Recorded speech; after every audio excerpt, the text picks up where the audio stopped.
All right, happy to be joined once again by the former longtime UFC flyweight champion. He's back in action for the first time since October of 2019. He's going to take on Adriano Moraes for the ONE flyweight title at the promotion's inaugural event on TNT coming up on April 7th, less than 2 weeks away from the return of DJ. Good to see you, man. How are you? I'm doing good. It feels good to be back. Absolutely. Yeah, this is a big deal, man. Not just because, like you just said, you have a fight on the books for the first time in a while, but TNT, this is probably what you were hoping for when you signed with ONE, being part of a big card, a big deal like this on an outlet like TNT, excuse me. This is great stuff, is it not? Yeah, absolutely. Especially to cater to the American audience. I know a lot of people are used to me fighting on their own time zone, not so late in the morning. So with TNT and ONE Championship coming together, collaborating, and getting this title fight on live television, it's going to be phenomenal. The last time we spoke, you were just sort of waiting for everything to open up in terms of like travel. You've been playing the role of teacher for the kids during the homeschooling, kind of controlling what you can control, and the future for fighting was kind of uncertain. Is it like really refreshing for you to have a date, an opponent, et cetera? Or is there still like a little bit of trepidation with the world being still in the shape that it's in with the pandemic? Yeah, it feels good, man. It feels good that things are slowly starting to get back to normal. ONE Championship's been having a lot of fight cards over in Singapore, and the Singapore government's been phenomenal working with ONE Championship, giving the athletes a green pass. We're doing our best to follow all the COVID protocols, and I'm just happy that things are starting to get slowly back to normal. Back in a title fight for the first time since the Henry Cejudo fight, the second one anyways. You've had some 3-rounders, but now back to 5 rounds, back at a title fight at the top of the card. Is it like kind of a more familiar, fresh feeling prepping for a 5-round fight? Was it nice to kind of take it back a little bit to the 3-rounders since it had been, I don't know, like 6 years or so since you had a 3-round fight? Yeah, it was nice going back to the 3-round fights. It's nice. 15 minutes is literally a sprint for me, coming from so many title defenses. But I like the 5-round fights a little bit more because it gives me time to get settled in and impose my will on my game plan and my conditioning as well. When do you head out to Singapore? I mean, it's Thursday, the 25th of March as we record. When do you actually head out there? I head out there April 1st. So next Thursday. Have you been on a plane since the pandemic shut a lot of the stuff down? Oh yeah. I've traveled to Singapore, traveled to California. My wife traveled to Arizona.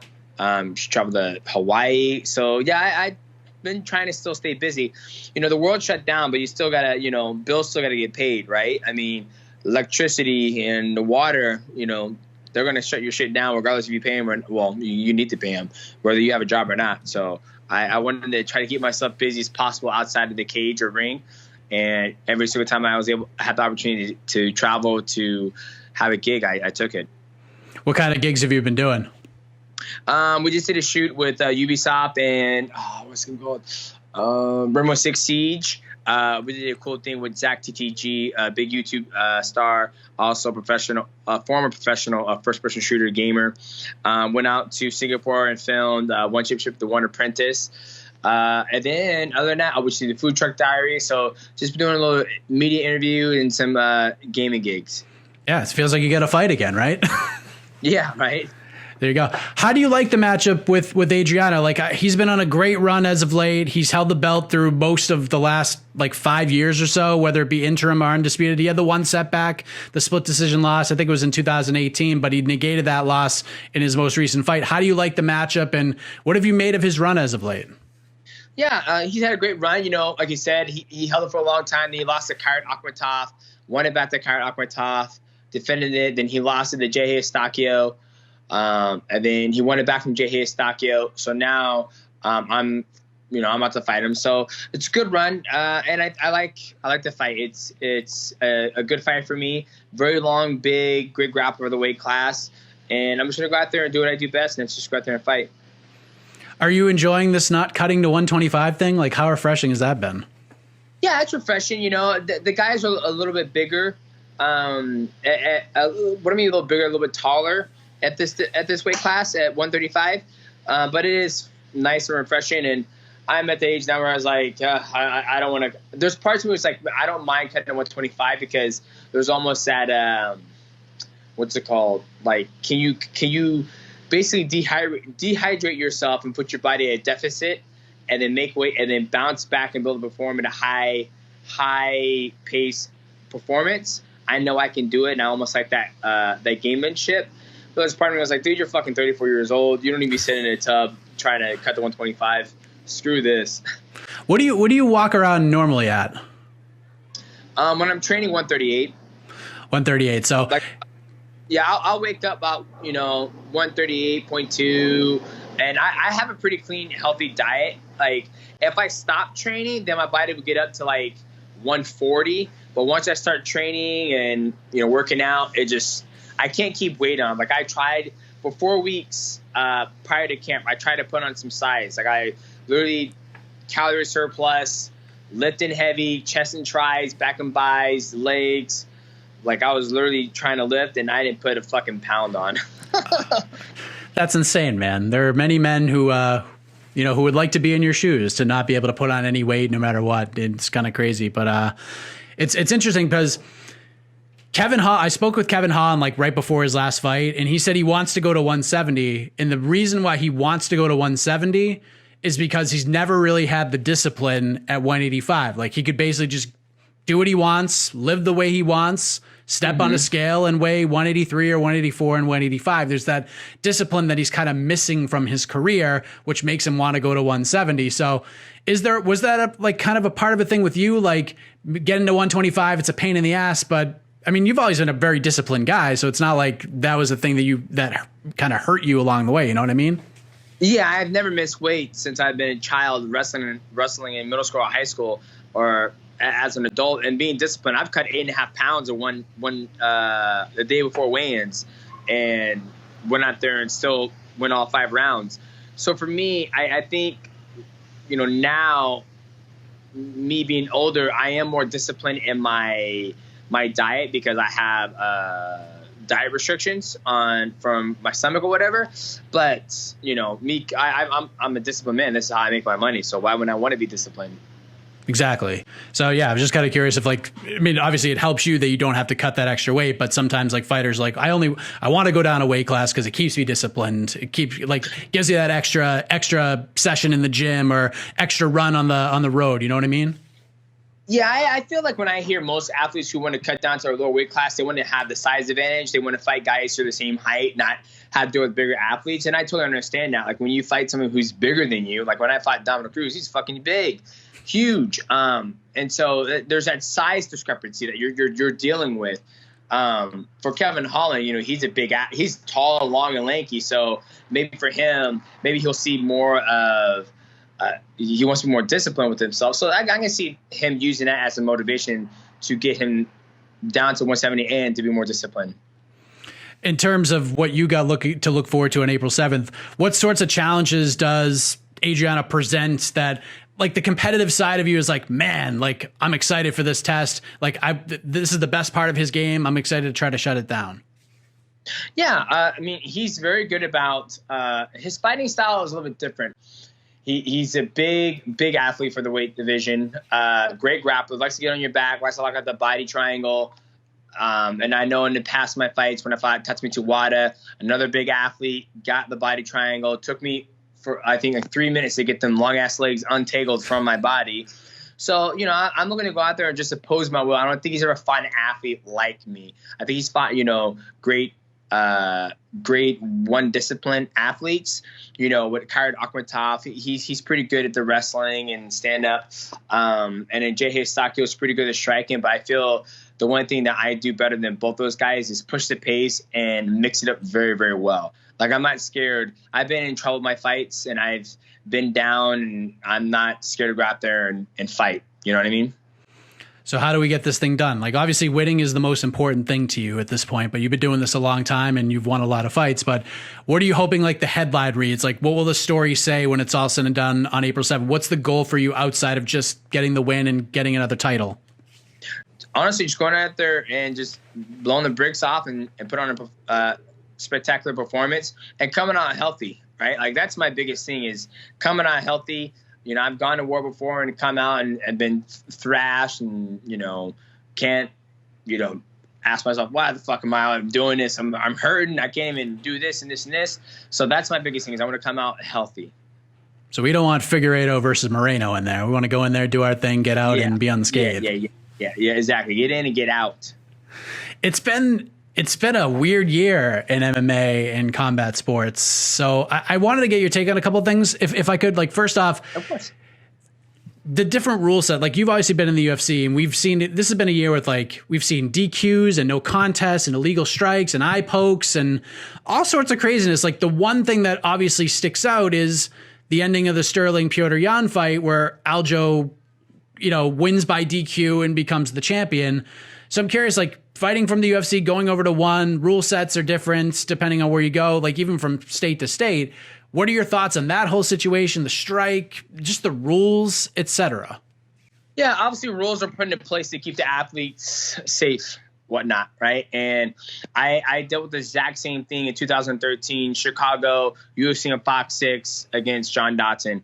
I had him against the cage. He put his hand on the ground. I did not take the time to look to see that his hand was on the ground. And it's not my job to make sure to take a look to see if his hand was on the ground. In my opinion, he was in a position, a knowledgeable position that he can defend himself. But I blasted him in the face. John McCarthy stopped the fight and said, "Hey, dude, he was a down opponent." I'm like, "What the fuck do you mean he's down? His finger's touching the ground. He's not down," right? So I've already gone through this before in this organization in the UFC when I fought John Dotson. So to see, that same thing happen to Aljamain Sterling versus Petr Yan, one, big fan of Aljamain Sterling, have nothing against the guy. Each time I give my personal opinion, not that anybody asked about my personal opinion, what you just did, but when I said that on Twitter, I like to play as a neutral person, right? Like if I had friends over at my house and they say, why did he get blasted? Well, they know why he got blasted in the knee, because he's on his fucking knees and the guy's still trying to fight. He's trying to throw a knee on him in the head. But if I have friends in the house and they're like, why did he get DQ'd? And I'm like, well, it's a rule that he was on the ground. He's a down opponent. And they're like, yeah, he's down, but he's defending. He can clearly defend himself, right? Do I think it's a rule that needs to be changed? I think so. I think it's going to help the fight progress. It's also going to keep people moving. The biggest thing that my coach tells me is that why should an athlete go to his knees and touch the ground, dictate what I can and can't do? Like, think about that. And when my coach trains me and tells me to have that mindset, it makes sense, right? Like, if I'm getting beat up in a fight and I put my hands and knees on the ground, you have to stop your onslaught. You have to rethink the way you're going to go about, like, trying to proceed with the fight, if that makes sense. So that's where my mindset was when I was watching that fight, because the fight was starting to go in Petr Yan's favor, right? I felt Petr Yan was slowly picking him apart, and Aljamain Sterling had his good shots in there. But once he went down his knees and he was holding his hands, that's a problem. If he was holding his hands on his knees like praying, and he got blasted and he's like, oh, and I was like, one, Petr Yan, I was like, when it happened, I was like, Petr Yan, you fucking idiot. I was like, you're finally winning the fight, and then you throw this knee and get disqualified. And then I'm like, and then it's just like a wrestling, right? Back in the wrestling days, when people get pinned, the first thing your coach says to you goes, you shouldn't have been there in the first place, right? That's the wrestling mentality. Like, if you get cradled, stacked, or anything like that, your coach says, you should have been in the first place. So that was like my opinion. I was like, Aljamain, you're way better than that. Why are you putting yourself in that position? So, yeah, I think the rules should be changed. I think it'll be good for the sport. I think it will open up a lot more things. And I think people won't use that position as a safety, as like, I'm going to use this because I'm safe, right? And those aren't my words. Those are his words, to be exact. Aljamain Sterling came on here. Not on here. He said it. He goes, I knew I was in a safe position. When he said it, I was like, you're in a fucking fight. You're never in a safe position. You shouldn't think that I'm safe here, right? Like, so, but yeah. Saying some of the things he said, he's taken a bit of a beating with how things have been handled since becoming the champion. Like, he doesn't write the rules. It's not his fault. He's the champion now. Yeah, and he shouldn't 100%. Have been. And he shouldn't have been put in the position to make that decision anyways. You know what I mean? Like, in the fight, like, the referee, the doctors, like, they should be making the decision. It shouldn't be on Aljo to decide, can I fight anymore? Can I not fight anymore? Like, you should be able to look at him and say, dude can't fight anymore. Like, he looks out to lunch, take it out of his hands. Do you agree with that? I think I think you should let the athlete dictate that, right? Because the only athlete knows best, right? I mean, think about that. That knee, imagine if he hit him with a flying knee. Just saying, a flying knee, right? And he got hit with a flying knee and he's able to recover, right? If he got hit with a flying knee and let's say he got blasted flesh and then he shoots down for a takedown, he takes a couple more strikes and he's able to recover and continue the fight, but he gets blasted for a knee on the ground and still a good knee, and he has 5 minutes to like sit down, drink some water. How you feeling? You feeling okay? Okay, shake it off.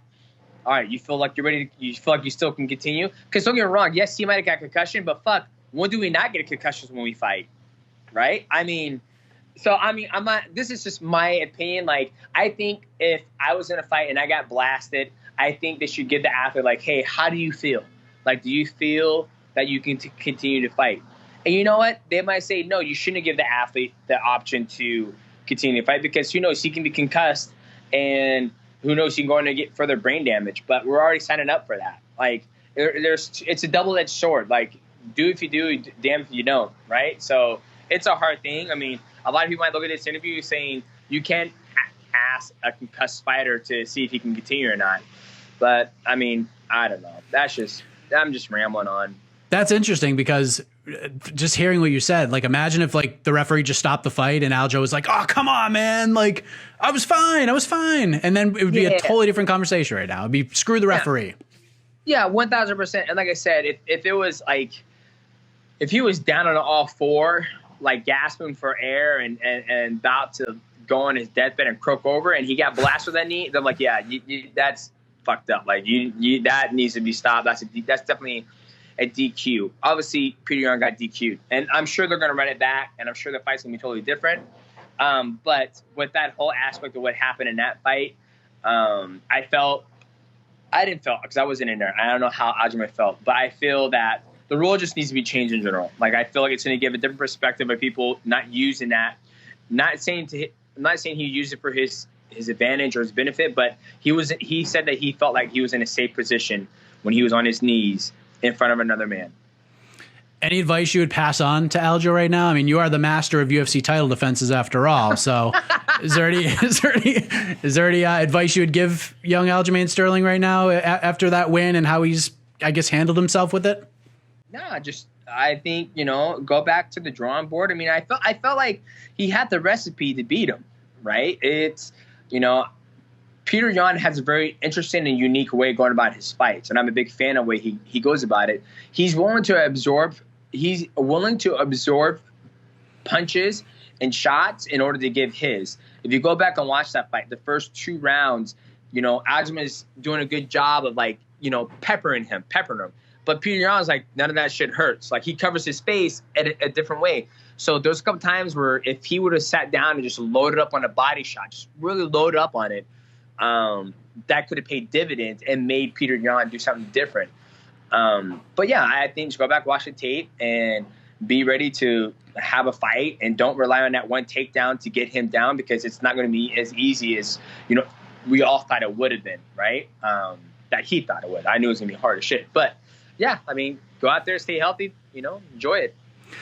I know you've talked about the upcoming fight between your one championship apprentice castmate Ben Askren fighting Jake Paul. And I know you're picking Jake Paul to win. If someone handed you money to bet, you're putting it on Jake Paul. Yeah. Why? Well, let's all be honest. Ben Askren, I think he will talk about it. Ben Askren hasn't been the best striker in mixed martial arts. Do I think he'll be the best striker in boxing? I would say I don't think it's going to happen. When I look at how well, Jake Paul moves, he actually has some rhythm to his movement. I think Ben Askren, he's been a world champion in mixed martial arts because he can grind on somebody, he can wrestle, he can take people out of their element. But when it's boxing and you're in that one element, it's very hard to get somebody out of their element. Yes, he's going to smother him, he's going to do his dirty boxing, whatever. But yes, I know Jake Paul is a YouTube star, but he's training just as hard as a world champion is, right? He has unlimited access to the best trainers in the world. He has the funding. Not saying Ben Askren doesn't, but anytime you fight somebody who has training, some form of training, there's always that chance. I'm not discounting Ben Askren out of this fight. Ben Askren can absolutely win this fight. But if somebody came to me and said, Demetrious Johnson, here's $1 million, who are you going to bet your money on? You have to fucking bet. Like, you either, here's the deal. Here's $1 million. You have to bet. If you don't bet, I'm taking $1 million away from you. I'm like, well, fuck, I'm throwing it on Jake Paul. I think he's going to win the fight. I mean, if I don't bet, I'm going to lose it anyway, so I'm going to go ahead and bet on Jake Paul. And then I want Ben Askren to win. I mean, I hope he wins, right? Because he comes from my line of sport, a wrestler, taking on a YouTube star. But, you know, when I look at it and I'm like, dude, like Jake Paul actually has knockout power. Like, Ben Askren, you've been knocked out before, so it's not like it can't happen again. I think Ben is as gutsy as it gets because, in a way, he has like the weight of the world on his shoulders because it's a risky fight against a guy that a lot of people don't like. And he's forever going to be etched in the world because of the Masvidal knockout, but he handled that so well. So it's almost like he got fans because of it. But the whole MMA community, they're like Homer Simpson, and he's like Bart Simpson getting ready for a hockey game. It's like, dude, if you lose, you're out of the family. Do it for us. Do it for MMA, Ben. Like, I don't foresee you being in a situation like this anytime soon where you're like, I'm going to fight this YouTube guy in a boxing match. But how would you sort of handle all of this if you were Ben Askren? Just like he is. At the end of the day, people got to realize that we're all human, right? And we all have feelings, and we all have goals. We always want to put on a show for everybody. But if Ben Askren still goes out there and gets knocked out and get the bricks beat off him, I'm going to treat him the same way as if he won that fight, right? I think Ben Askren is an amazing human being. He's very creative. He's hilarious. I'm a big fan of his Twitter feed and how he just goes on there and talks so much stuff. So yeah, I think he's gonna go out there, give it a hell of a time, and he's gonna be. And I like I said, if he goes out there and wins, I'm not actually gonna be surprised if he goes out there and win. But I'm happy he still has the ability to go out and do this, right? He's gonna go out there and make some good money, and everybody who's gonna make fun of him, he's gonna be going to cash and check probably Monday morning. And Danny Castillo, right? I never forget. Everybody booed him. I think it was somewhere. And he goes, you're going to boo me? You know what? That's okay. When I'm driving to the bank Monday morning to cash my check, you fuckers will all be at work working. And I was like, you're such a gangster for saying that. And he goes, it's the truth. He goes, I'm out here fighting my ass off and they're booing me. And I'm like, no, you're right. You're right. So that's always a good way to look at it, right? I mean, I'll probably take that saying that he said to the grave. Like, if something came along for you to jump in the boxing ring with somebody, like, it doesn't have to be a YouTube guy, but if it was like a legend, the pay was great. Like, Frank Mir was going to box Antonio Tarver before the commission didn't clear him.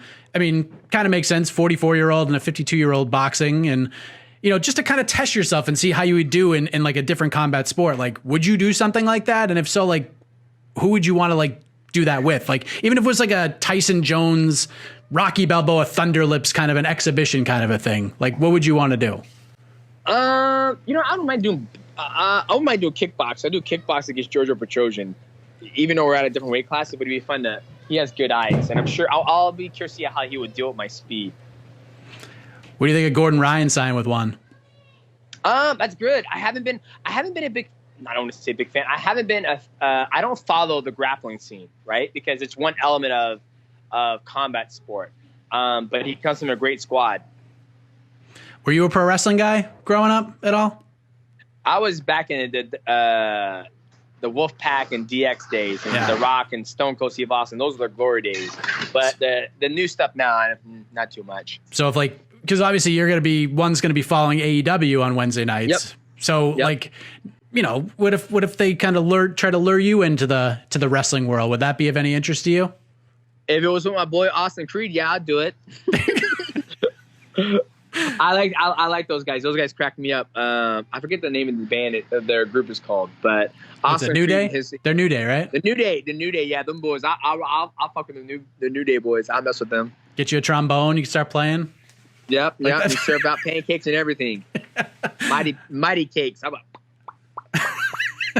All right, so AEW would probably be out. You'd have to go WWE and hang out with those guys. That'd be awesome. Good stuff, man. Hey, listen, DJ, I appreciate it. I know you got a million things going on. You got a fight to prepare for. You got a flight to prepare for. You're hanging out with the family. So I appreciate you giving me so much time, man. All the best to you on April 7th. Excited to see you on TNT, my man. Awesome. Thanks, brother. Appreciate you.